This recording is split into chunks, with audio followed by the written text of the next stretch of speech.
Hello everyone and welcome to this special edition of Unearth Horticulture. It is Mother's Day weekend, so I have a special guest with us. Meet my mom. If you haven't watched one of our previous videos, I think we did last year for Mother's Day a little interview, mother-daughter interview on horticulture topics. Yes. So I'll put that link in the description below so you can go and watch us kooks do a little bit of a fun interview. Okay, but today we're actually in the kitchen. And little may you know, my mom's actually a home economist by trade. And so she's going to help us out with this little demonstration.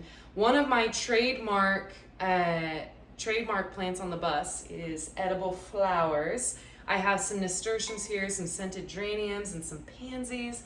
And what makes them edible is not only their genetics and the fact that they're not, poisonous plants to us, but also the fact that I have organic growing practices so that I don't spray them with pesticides that would be harmful if you consumed them. So that's one of my trademark plants on the bus. And several of you, when you come and shop, you ask me, well, I don't even know how I would incorporate those into my cooking. So I give you some savory ideas. You can put them in salads, nasturtiums. They have a really nice, sweet, radishy taste. Don't eat the demo plants. I think this is my mom's favorite edible flower. The hummingbirds quite enjoy them. They have a very sweet scent, but then they have that fresh radish flavor. They're really great in salads, especially if you like radish flavor without the kick, the spice to them. And then I've also suggested putting them on sandwiches or softening butter and incorporating them into butter pats if you're feeling like in a tea party mood. Right. So those are some savory ideas. But today we're going to talk about the sweet side of the sweet and salty. And we're going to show you two methods to incorporate your edible flowers into desserts. The first way is the little bit more work-intensive method, but it's if you want to go the extra mile and really impress your mom or impress your guests for the weekend. And the second way is a little bit more instant gratification. Yeah. So we're going to show you both ways because I know that sometimes I'm more of the instant gratification person. But also, isn't it just fun to go the extra mile sometimes, occasionally? Yes. So I'm going to show you both ways. Some people take their mom flowers in a bouquet, but you can take it in food, which is so much better. Oh my gosh. Well, you can tell what kind of gifts we like. Yeah. Anyways, okay. So without further ado, let's unearth some culinary horticulture. So the first part of this process was really my forte. I went out and harvested these blooms, and I'll show you a close-up here. But the important part of harvesting your edible flowers is making sure you cut off as much as the stem as you can without actually cutting into the sepals or the part of the flower that's holding the petals together, right? Because you don't want them to fall apart when you're working with them. So that's the first step, is harvesting your flowers. And I harvested these earlier in the morning, so the cooler part of the day, because you don't want to harvest wilted flowers or flowers that are spent, or on the downhill of their life cycle. So maybe flowers that are just starting, are just on the end of opening. That's a really important thing to think about, is when you're harvesting, both in the life cycle of the flower, but also during the time of day. You don't want to harvest when it's 4 o'clock, it's super hot and humid, and your nasturtiums are out there all like flopping around in the Kansas wind. You want to get them at their prime time. Like me when I gardened yesterday. I was flopping around in the Kansas wind. You were out there at 3 o'clock. I was, but I beat the storm. Yes. You got to do what you got to do. Yes. All right, so after you've harvested them, I kind of collected them in my little measuring cup here because we all love our depression class. And the next step is to actually give them a dunk in water. So similarly to lettuce or other types of greens, plants have this turgidity level. And we just talked about the flowers flopping on the plant when they're a little bit hot and dehydrated. Well, we need to hydrate them so they're nice and turgid. And they have their cells full of water. I was just going to say that. Yes, that's going to be my word of the week, I think. Turgid? Turgid, yes. You want your flowers nice and turgid so that they're easier to work with the actual sugaring process. So what I've done here, this was actually my mom's idea. you can explain a little bit about this. Yes. Well, in order to gently rinse your flowers, you're not going to want to hold them under a stream of running water, obviously. And the more gently you can put them in the water and take them out of the water, the better off you are. Obviously, we want to get rid of any kind of bugs or any other kind of contaminants because it's nature. There's going to be bugs. Of course, my mom always told me a little protein never hurt anyone, or she always said, you'd be surprised how many bugs you've eaten in your lifetime. Yeah, that's true. Those poor bugs. But we're gonna drown our bugs here. Yeah, so humane, But I've just kind of popped these flowers in here, and it looks pretty because now. because they're organically grown. You're gonna have more bugs because I'm not spraying those pesticides that are killing the bugs. So this is a really important step, so that they're clean. So after dunking them, it's important to have a nice couple layers of paper towels laid out here. They're a little bit more absorptive than tea towels are. They're maybe not as environmentally friendly, but for this purpose, they work really well, and you're not going to use a ton of them. Then I took a little paper towel, and I made a little bit of a dabber out of it. It's a half sheet. It's a half sheet, yes. Dauber. We made a dauber. And I went through, and we dried all of the petals off, and as much as possible. You don't have to get them 100% dry, but it is kind of good to get kind of the bigger droplets off of them. Get into all the nooks and crannies with your little paper towel. You probably get some pollen on it. It is how it is. But then I've laid these all out here, and the next step is to actually do the sugaring process. They're nice and turgid. I'm really impressed. They haven't wilted down yet. That water bath, I think, is really going to help out. So let's talk about our tools. So first of all, you might want a flat pan. A little casserole works nicely. And we put our sugar that we're going to be sugaring these with Domino brand. Little commercial. It's super It's super fine. And can you tell us a little bit more about super fine? Well, super fine sugar is just, it's granulated sugar really Fine. broken up. So it's fine. It says on here quick dissolve, and that's the purpose of it. A lot of times superfine sugar is used in pastries and angel food cakes. You can also, if you've got the gumption, make your own superfine sugar. Take granulated sugar, sift it 5 times. A lot of people think, I'll just use the food processor, but that does not work the same way. You actually are sifting it by hand 5 times. That's really refining the sugar down. So yeah, and it makes it smaller, so you're not going to have as much gritty texture. It coats more nicely. Right. Another thing that it's used for is like creme brulee. When you're torching something, it melts really nicely, makes a nice crust on desserts. It's true. So that's another one I thought of. Yes. Aren't you proud of me? Yes, I'm quite proud. Thanks, Mom. Okay, so the sugar, we have it in a pan because what we're going to do is we're going to dip into here, and you're going to see that process.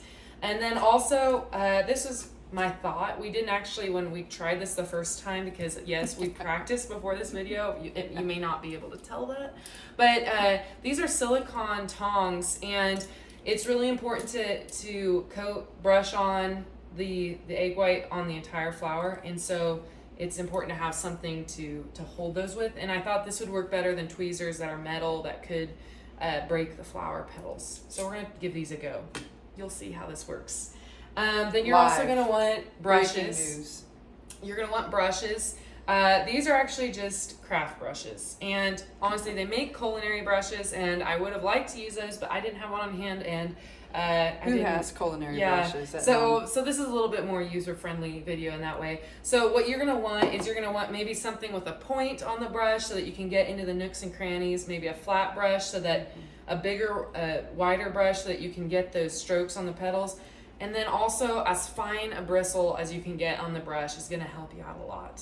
The first time we did this, we struggled a little bit with that factor of the tool. Practice. It does take a little bit of practice. So that leads me to my next point. You're going to want to, give this a go, have a lot, to start with, you know, so that you end up with, maybe do 50 of those, so you end up with half. No, don't tell them to do 50. No, well, okay, it depends on what you're putting them on. Like if you want them as a cupcake topper, I'm gonna put these on a lavender almond cake here later. Yeah, and then you'll have extras to mess up on. I just know how much I mess up on stuff, so that's why I was saying 50. All right, so brushes, we've got our sugar, we've got our tongs. The next thing is the glue, right? The glue to hold it together. And actually, it's really important when you're using egg whites. Maybe you should do this part of the video. Well, egg whites, you will find tutorials where they will say, online that say it's okay to use egg whites that you've separated from the yolks. It's a risk that I don't think I want to take. And so you can actually buy, and this is easier anyway, you can buy egg whites in a carton, and they're not, actually I think they're just as sticky. Well, not sticky, but I'm sure they are. But yeah. They're already kind of treated. They don't have any of that extra stringiness in Well, them. they're pasteurized. They are pasteurized. So that's what makes them food safe. Yes. Right? Yes. Which I didn't know you could get pasteurized eggs, because you know there's pasteurized milk. That's what we Right. all know about. It's Right. been treated and it's not raw anymore. It's a heating process, and actually there is a pasteurization of soil that you can do. It's a soil treatment method. Yeah. So there's a little bit of horticulture for you. But basically it's just heating it to an extent that it kills bacteria or microorganisms. Salmonella, you know, so you don't give your guests food poisoning. But it also makes them a little bit more shelf stable. But going back to your point, what makes these also much nicer is that they don't get that coagulated, like that. The stringy. You know, the egg whites, when they're fresher, they're very, Yeah. you gotta whisk them a lot to break them up. So this is a little bit nicer consistency for brushing on. Also in our research, we found that it was suggested to whisk them pretty good until they're foamy. Not like you're making a meringue or anything, but until you get a nice foam. I'm gonna hop over and show you this. See if I can get you. You know what? I'm gonna give you a close-up of that. You get them nice and foamy, and then that will get air into them, and it kind of, the way the protein chains work, it's just something people that have come before us have researched and found it works a lot better. So we're gonna give those a whisk, and then we've got our brushes. I think we've gone through all the ingredients. Some people suggest adding water to the egg white, but because we're using the pasteurized, I think that we don't need it to help break it up. So we're gonna leave the water out. It would just be a teaspoon per egg white, which we don't need. So yeah, the next step is just to start brushing away. Now we're gonna brush the front and the backs of the petals and try to coat them really thoroughly, anywhere the sugar is gonna be touching, because this is actually a drying process. We're gonna dry these flowers after they're sugared, overnight. And so it's really important to fully coat it so that they hold their shape as they dry. Yes. So we practiced a couple here, and what we know about the tongs now is that they work really well for dipping and patting in the sugar, but it's easier to do the painting by actually holding it. So you can use the tongs to keep the sugar off of your fingers, but you can still keep, you know, use your hands to be more nimble with the flower, because the tongs. Sugar. Yes, because the tongs, the flowers slip out of the tongs when you're trying to put the pressure of the brush on there with the egg white. The egg white makes them pretty slippery. So let's just crack on. Let's just get these done because they're looking really good.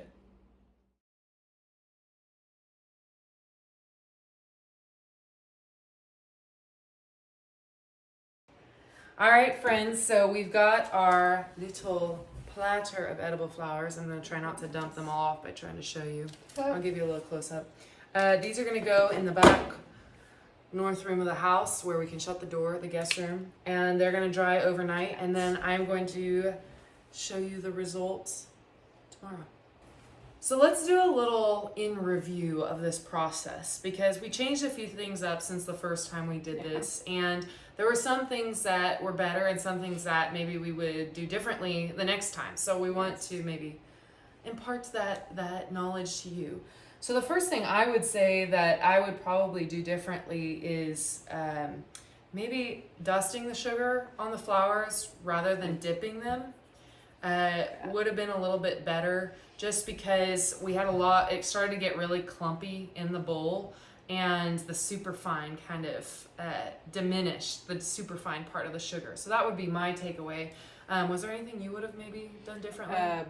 Well, I think that even the egg white, possibly having a saucer, and putting a little bit of egg white in the saucer, and then putting the flour down it. And when I say a little bit of egg white, I'm talking a little bit.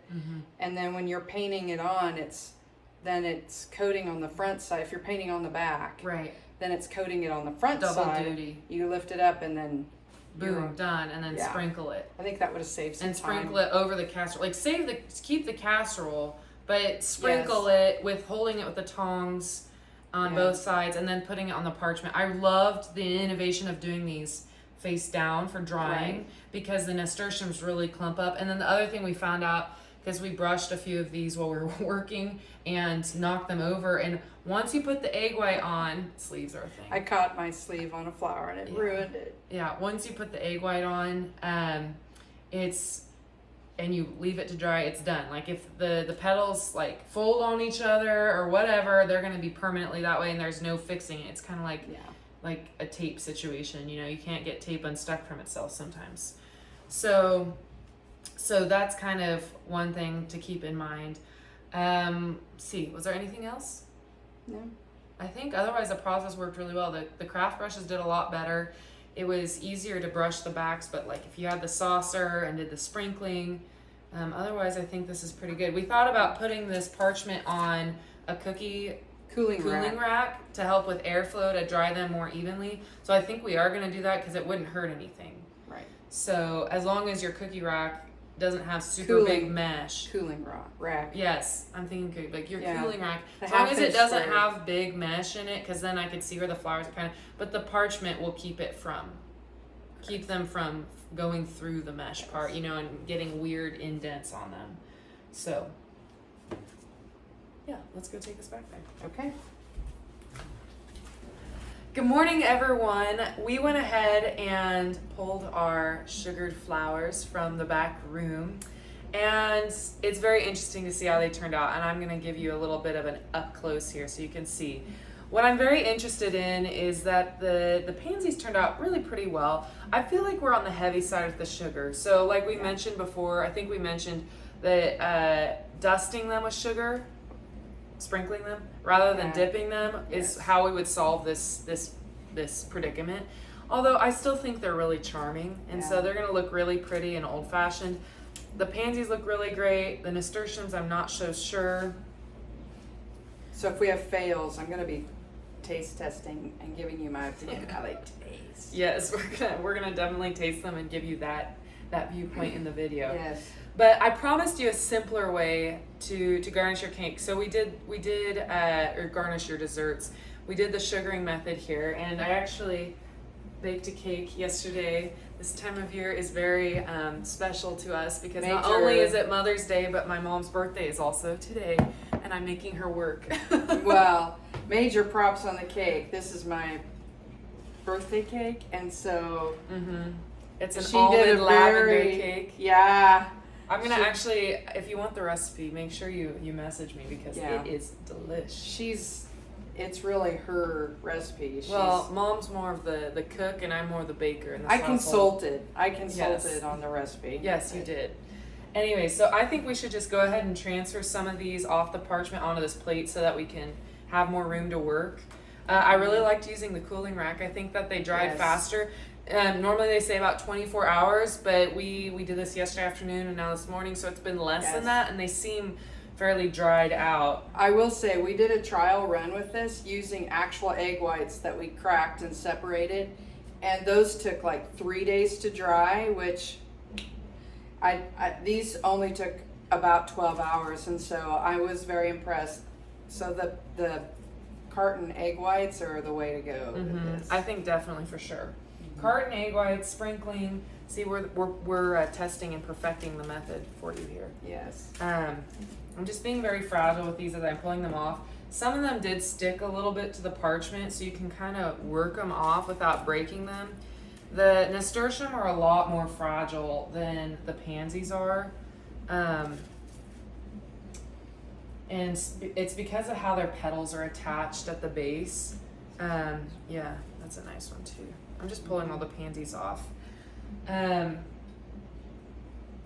petals, I'll just give you a Also, little look, see. I'm going to say that, The, go ahead. Give 'em a what did look-see. you... Well, the scented geranium looks like it's a frosty morning. Yes, it does. So you could, it's kind very of wintry. yeah, it is. It could go on a winter. You I just could have see to it have the on a- flowers inside over winter. Yeah. So I'm and going to lay show it you on the this. cake. So this is what happens with the nasturtium. Since they've got really, their petal attachment is really fine, they end up being really fragile and not looking great all the time. But what I noticed is some of these we didn't really sugar the back of the nasturtium very well, like the sepals and the spur. And so those are the ones that are kind of soft. And so just to reiterate, it's really important to coat the whole flower, because you can end up with mushy flowers that kind of are Yeah. falling apart. Now, That one's this perfect. one is perfect. I can show you this one up close. It looks really good. Again, a little heavy on the sugar, but we sugared the back of the spur really well, and that helps give it structure. That sugar and egg white is not only there to make it taste good, but also to keep those flowers three-dimensional, holding their shape even when they're dried, because normally they would just wilt down. All right. Any others we want to add to the cake for sure? This is the one I dragged my sleeve across yesterday. See, like this one just wants to fall apart. Yeah, this one's decent. I haven't tried this. This petal seems quite fragile, but also I'm not sure that one's gonna work for you though. This one. Ooh, that one. Look at the peach melba. That one looks good. Ooh. It seems like the petals are falling off, but they're I think not. we need to try one together. Like you try one, I try Oh, one. we're gonna try it right now. Yeah, because I can't wait. Well, It's my birthday.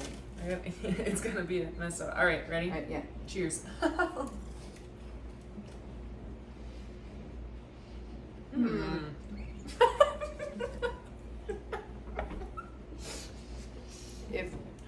If you like your radishes with sugar on them, those aren't great. Ooh, though, are they not good? They kind of the after. I'm trying to decide. Your face. They're actually kind of spicy. They are. They're kind of like the aftertaste is I always better tell than people- the first impression. The aftertaste is better than the first impression. Yes. But yet, I guess I'm not. I don't know.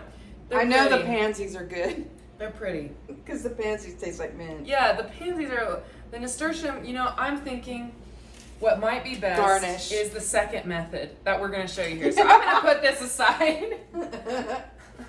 Can you tell we planned this out so well? Well, Okay. spontaneous. All right, so I'm going to pull the cake over here. Try to get it in the visual here. Put the plate of flowers Yes. here. And then let's talk about the second method here. All right, I did all the same steps that we did yesterday. I drowned the insects. I cut them so that their stem was completely off the flower. And then I laid them out on a paper towel and dabbed them dry. And so they're up to this point where you could refrigerate them to keep them nice and fresh a little bit longer if you're prepping this for a party the next day. But one thing to mention with both of these, whether you're using fresh flowers to put on your cake, which is the more simple, straightforward method, what they're really for is pretty garnish. But if you're using this method or if you're using the sugar flower method, it's really important to just garnish right before you serve the cake. And right? Right. Yes. Why? The reason you want to do that is because the garnishes, these will tend to take on the humidity from the frosting and then probably go limp, or the sugar will kind of dissolve onto the frosting. Melt a little, look yeah, watery. it'll look, yes. Yeah, and so it's really important to put the sugar on then, and then also you'll wilt your flowers honestly, these might last longer if the cake is refrigerated. If you put these on, whereas I don't think these will last as long on the cake just if because of after the you sugar garnished it. going on it. But still, they're not like you're gonna put these on 3 days before your event and then No. do it. It's more like The morning bake of, your or cake the- and do your flowers all the day before, and then the morning of or right before you serve it, put your garnish on. Yes. And that's not uncommon. Yeah, that's what with what you're garnishes doing. are all about. All right, so let's decorate. So we did our first method. I tried playing with putting the fresh flowers on top of the cake, and I thought it was really cute. I probably would have liked to have some more and just mound them on top of the cake. But for ease of serving, honestly, I really prefer this way, where I have them just in a circle around the cake on a really pretty cake plate. I think it's really gorgeous, and honestly, I think this would be my preferred method for serving with edible flowers, serving a dessert. That way, if people want to eat them, they can eat them kind of as a palate cleanser from the dessert, rather than having it as part of the dessert. I mean, you saw a reaction with the flowers. I mean, they're very fresh, but I guess I wouldn't combine fresh and sweet in my flavor palette. But maybe you would like it, so you want to give it a go if you want to. And when I sliced the cake, Mm-hmm. I would slice it with each flower in mind, and then I would, on their individual serving plate, I'd put it on there and put one flower on with it. Yeah, on the So. cake. That'd be so cute. We're gonna have Yeah. to show a picture of that when we eat this Yes. later, because it's not gonna be a breakfast cake for us. Although we've had We many do that breakfast many cakes. times. Yes. Yes. Okay. All right. So I'm gonna pop these off, and we're gonna show them how to do the Candy. how we would put the candied flowers on.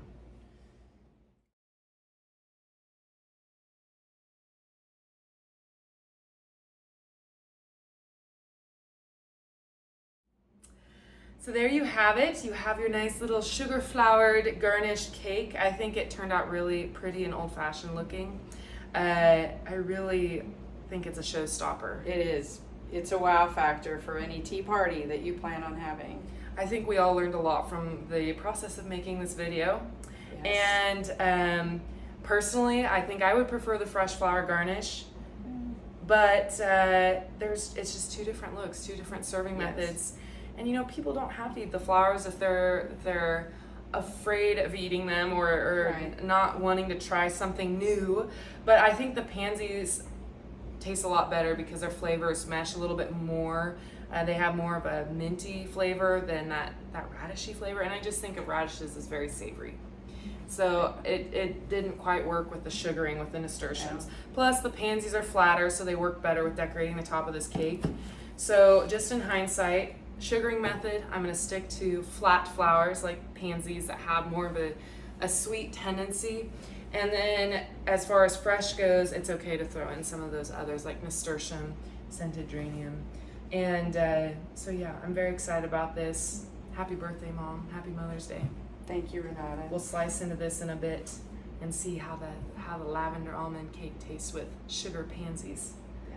So, all right, without further ado, if you have any questions, as always, drop them in the comments below. I'd be happy to hear from you. And until next time, you've been watching Unearth Horticulture.